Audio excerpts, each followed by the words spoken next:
Welcome to this channel.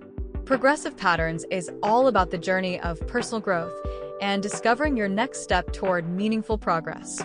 Here you'll find valuable insights and practical tools to help you take that step confidently, empowering you to move forward and make a real difference, both for yourself and for those around you. So, don't forget to hit that subscribe button and tune into the podcast. Hey everyone, welcome back. Ready for a deep dive into something kind of fascinating? We're going to be talking about, I guess you could call it the victim role. Interesting. You know, that feeling that the universe is out to get you. We're using this article by Elko Stellman called Hetzlaftoffer, the Uwejongschuldig. That translates to the victim, the eternally innocent, for those who don't speak Dutch. Right, exactly. And Stellman has a pretty interesting background. Spent like over 30 years in the energy sector. Yeah, lots of leadership roles too. But here's the thing. He also has a degree in organizational psychology, focused on change management. Yeah, that's a unique combo, not your typical energy exec. No, not at all. And he actually writes about workplace safety from like this psychological perspective. So that makes his take on the whole victim mentality thing pretty insightful, wouldn't you say? Oh, absolutely. I mean, that background really brings something different to the table. So, okay, what does Stellman actually say about this victim role? Well, he basically argues that people who are stuck in this way of thinking, they always feel like they're getting the short end of the stick. Like the world's against them. Yeah, exactly. And they really struggle to take responsibility for their lives. It's like they're always looking for someone or something else to blame. Right. Like they can't see their own role in the situation. Exactly. And that creates this kind of weird paradox, you know, because a lot of times these folks, they might crave attention, want support, Yeah. but then they kind of push away anyone who tries to help them. Makes sense, though, if you think about it. Accepting help might mean acknowledging they do have some control. Right. It challenges that whole I'm powerless narrative. And that can be really uncomfortable for someone stuck in that victim role. You know, this makes me think of, I was back in college. I completely bombed this presentation. The projector messed up. I forgot half my speech. It was a disaster. Oof, yeah, I've been there. And I was just convinced that, like, the universe was conspiring against me. Uh-huh. Oh, yeah, we've all been there. Playing the victim card. Totally. So anyway, how do we move past those feelings? Well, Stellman actually outlines 6 steps to shift from what he calls victim to entrepreneur. Entrepreneur, huh? Interesting way to put it. Yeah, I thought so too. And I think maybe starting with those steps might be helpful, don't you? To see how we can actually move towards that more empowered, take charge kind of mindset. For sure. Let's unpack them. Okay, so step 1, awareness. How do we become aware of this victim trap in the first place? It's like these patterns can be so subtle, right? Sometimes you don't even realize we're doing it. It's all about tuning into that inner voice. You know, what are you telling yourself when things go wrong? Are you quick to blame outside factors? Do you dwell on the negative stuff? That makes sense. Self-awareness is key, right? If you don't even recognize the problem, you can't fix it. That's where the next step comes in. Self-reflection. Got to understand what's fueling that victim mentality. So we're not just noticing the behavior, we're trying to figure out the WHY behind it. Right. What are those deeper fears, those beliefs that are driving those thoughts and actions? Sounds like some pretty deep inner work there. It can be. But it's essential for real change. Think about it. What are you hoping to gain by seeing yourself as a victim? Attention. Avoidance of responsibility. These are the kind of questions we need to ask ourselves. Okay, so we've got awareness, self-reflection. What's next on Stellman's list? Well, now things start to shift from introspection to action. Step 3 is all about ownership. Ooh, ownership. That sounds powerful. But how do you take ownership when it feels like so much is outside your control? You know, like stuff just happens. It starts with a tiny change in language. Instead of asking, why is this happening to me? Ask, what can I do about it? Subtle shift, but I see what you mean. Even if the situation feels huge, overwhelming, there are almost always parts of it that you can influence. It's like reclaiming your power. Right. Instead of feeling powerless, you start to feel like you can actually make a difference. Exactly. And that leads perfectly into Stellman's 4th step, cultivating a positive mindset. Positive mindset. Easier said than done sometimes, right? Oh, for sure. It takes practice, intention. It's not about ignoring reality or pretending everything's perfect. It's about actively choosing to focus on what's possible. Instead of getting stuck in the negative. Right. focusing on solutions instead of limitations. That can be a real challenge, though, especially when you're in that negative spiral. It's like, ugh, how do I get OUT of this? One thing that can help is gratitude. Just taking a few minutes each day to appreciate the good stuff, even the little things. So it's like training your brain to look for the good, even when things are tough. Exactly. Like exercising a muscle. The more you do it, the stronger it gets. Okay, so we've got awareness, self-reflection, taking ownership, and now this positive mindset thing. Where do we go from here? This is where the rubber meets the road, right? Step 5 is all about action. Time to put all this into practice. So we're moving beyond just thinking and feeling, and we're actually doing something to create change. Right. Yeah. And don't get caught up in the idea that it has to be some massive life-altering action. Right. Sometimes the most impactful changes come from small, consistent steps. Progress, not perfection. Right. This reminds me of something you mentioned earlier about Stellman's, unique background. He spent decades in leadership roles, right? I'm curious how that experience kind of shapes his view on breaking free from this whole victim thing. That's a great question, and I think it leads us perfectly into the final step. Self-compassion. Self-compassion. So it's not just about pushing ourselves to achieve and take action, but also about being kind to ourselves along the way. Exactly. From his years in leadership, I bet Stellman saw firsthand how much people beat themselves up over mistakes, setbacks. Makes sense, yeah. He probably realized that self-compassion isn't just about feeling good. It's about building resilience. That's interesting. I always thought of self-compassion as like, being nicer to myself. But I hadn't really thought about the connection to resilience. It's about realizing that setbacks are going to happen. They're inevitable. And beating yourself up only makes it harder to get back on track. Right. It's like you're adding insult to injury. Exactly. Self-compassion is like having a supportive friend who reminds you that you're human, you're allowed to stumble, and you can learn from it. Okay, so we've got these 6 steps for moving from victim to entrepreneur awareness, self-reflection, taking ownership, that positive mindset, taking action, and then self-compassion. Quite a journey. It is. And it makes me wonder, how do these steps actually play out in everyday life? How do we use them to navigate those moments when we feel totally stuck? And how common is this victim mentality anyway? Is it something we all experience sometimes, or are there certain personality types that are just more prone to it? Lots to think about, for sure. Well, we've definitely covered a lot of ground already, even just in this first part of our deep dive. And we've got much more to unpack. So stay tuned, folks. We'll be right back to dig even deeper into those questions and more. See you in a bit. Be right back. So before we went to, well, I guess it wasn't really a break, but before we went to the next section, we were talking about those 6 steps from Stellman's article. Those steps for moving from feeling like a victim to taking more charge, kind of becoming like, what did he call it? An entrepreneur. Yeah, an entrepreneur of your own life. But I feel like there's got to be more to it than just, following those steps. Like what's actually happening in our brains when we fall into that victim thinking. You're totally right. There are actual psychological mechanisms at work here. One of the big ones. It's called avoidance behavior. Okay, avoidance behavior. What's that all about? Well, it's pretty basic. Like, when we feel threatened, overwhelmed, our natural instinct is to protect ourselves. Makes sense. And sometimes the easiest way to do that is by avoiding whatever's causing us that discomfort. So, like, instead of dealing with the problem head on, we just try to ignore it, hoping it'll magically go away. Exactly. Or, we might shift the blame onto someone else, anything to avoid facing that uncomfortable feeling. And I guess that can work, right? At least for a little while. Right. In the short term, avoidance can actually provide some relief from pain, responsibility. Yeah, totally get that. Like, with my college presentation disaster, it was way easier to blame the projector in the universe than to admit I hadn't prepared as well as I should have. Yeah, classic avoidance. And that actually brings us to another key psychological concept, emotional regulation. Emotional regulation. Basically, we all develop ways to deal with difficult emotions. Makes sense. And for some people, adopting that victim role becomes a way to manage those feelings. So instead of feeling like the full brunt of guilt, shame, whatever negative emotions coming up, playing the victim kind of softens the blow. Exactly. It's a defense mechanism, a way to protect ourselves from emotional overload. And here's the thing. Playing the victim often brings sympathy and support from others. So that's where those rescuers come in, the people Stellman talks about, the ones who rush in to help. Yep.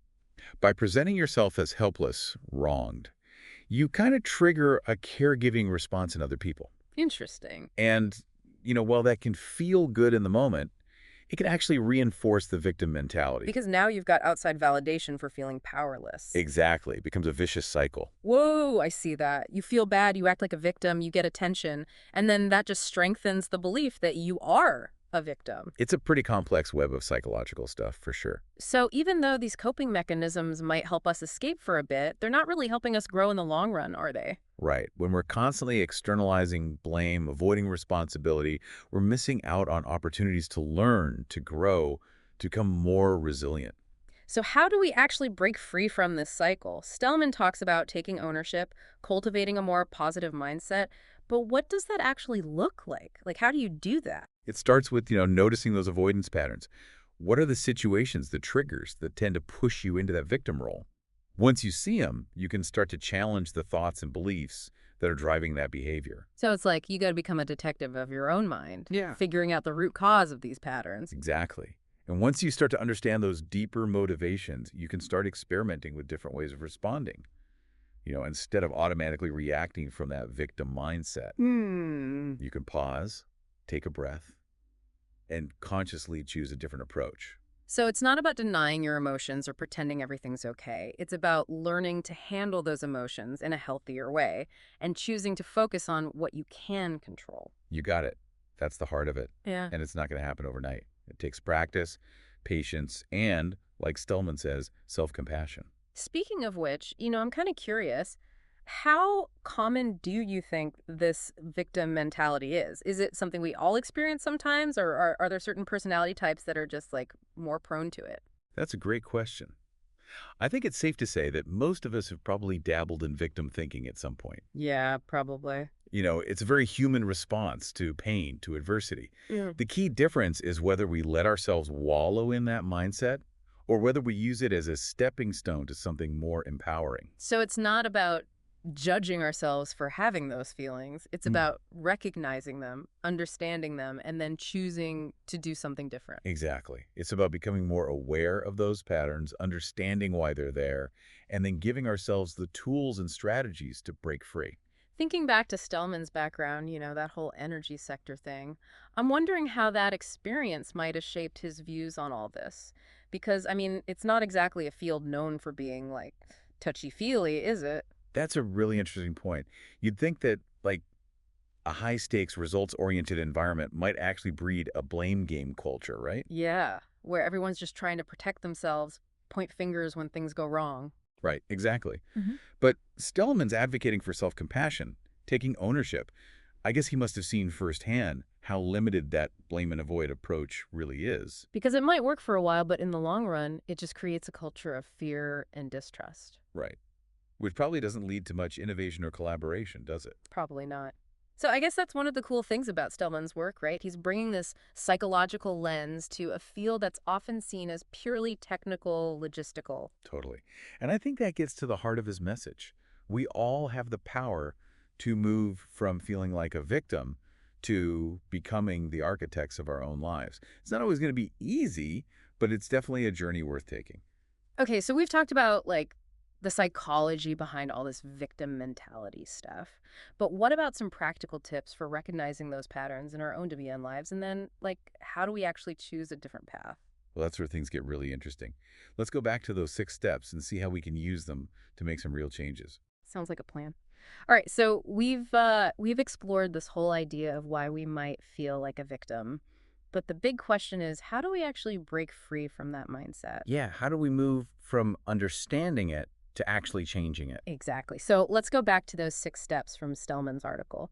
The ones we talked about in the first part. Right, his roadmap for becoming more of an entrepreneur in our own lives. Exactly. So we talked about awareness and self-reflection being super important, right? Like, those are the foundation. Totally, you got to start there. But awareness can be kind of tricky. How do we actually catch ourselves slipping into that victim role? Because sometimes it happens without us even realizing it, Think about it this way.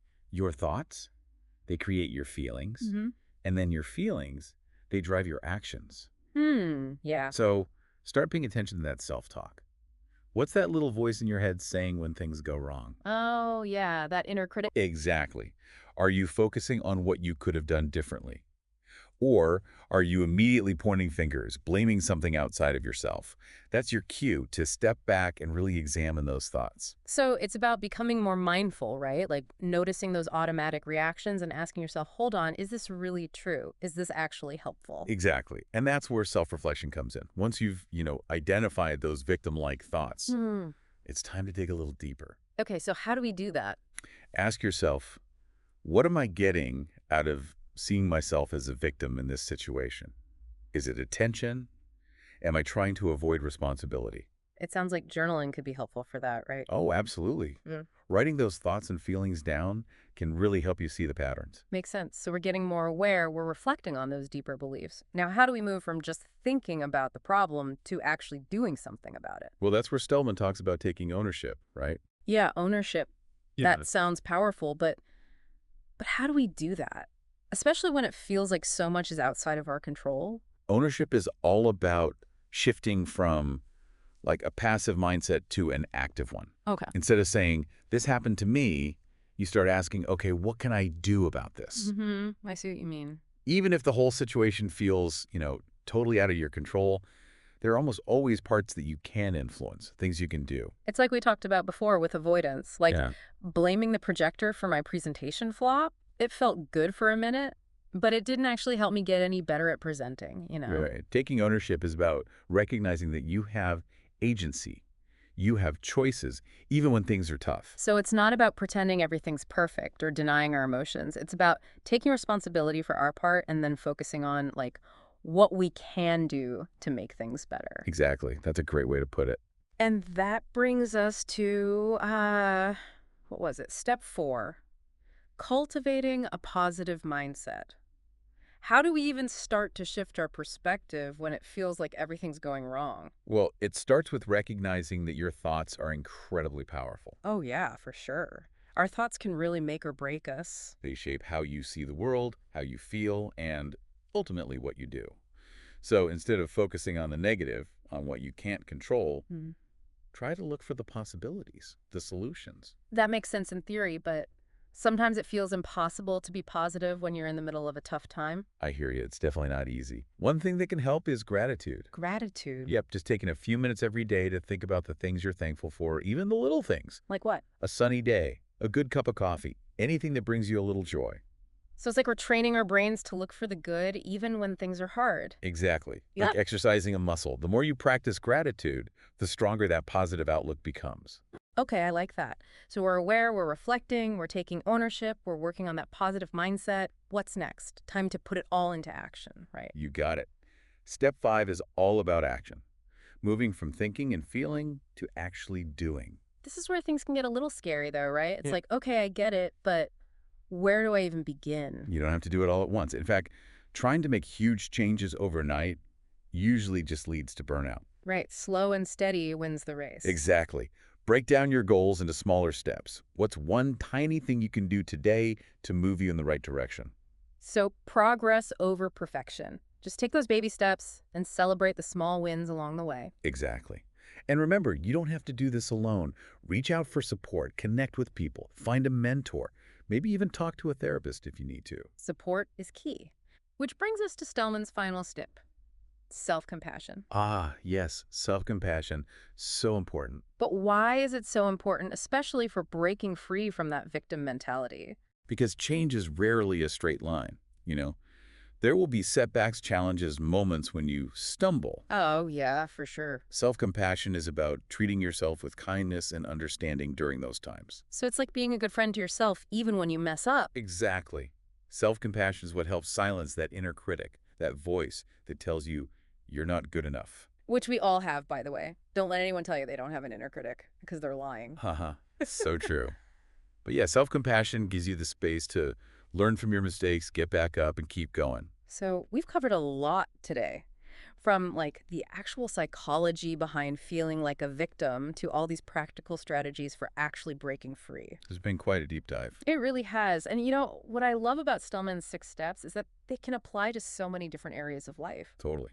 Relationships, work, personal challenges. It's a framework that can help us shift our perspective and become more empowered no matter what we're facing. That's a great point. Well, as we wrap up this deep dive, I want to leave everyone with a question to think about. Think back to a time when you felt stuck in that victim role. Which of Stellman's steps do you think would have been most helpful in that situation, and why? We'd love to hear your thoughts. You can share them in the comments below. Thanks for joining us today, everyone. Remember, you have the power to create the life you want. It all starts with awareness, a little self-reflection, and a whole lot of self-compassion. And remember, be kind to yourselves. Your support helps this podcast grow and keeps us motivated to bring you meaningful conversations. If you enjoyed the episode, don't forget to leave a review, share it with a friend, or give us a thumbs up. Thanks for being part of our journey, and we'll see you next time.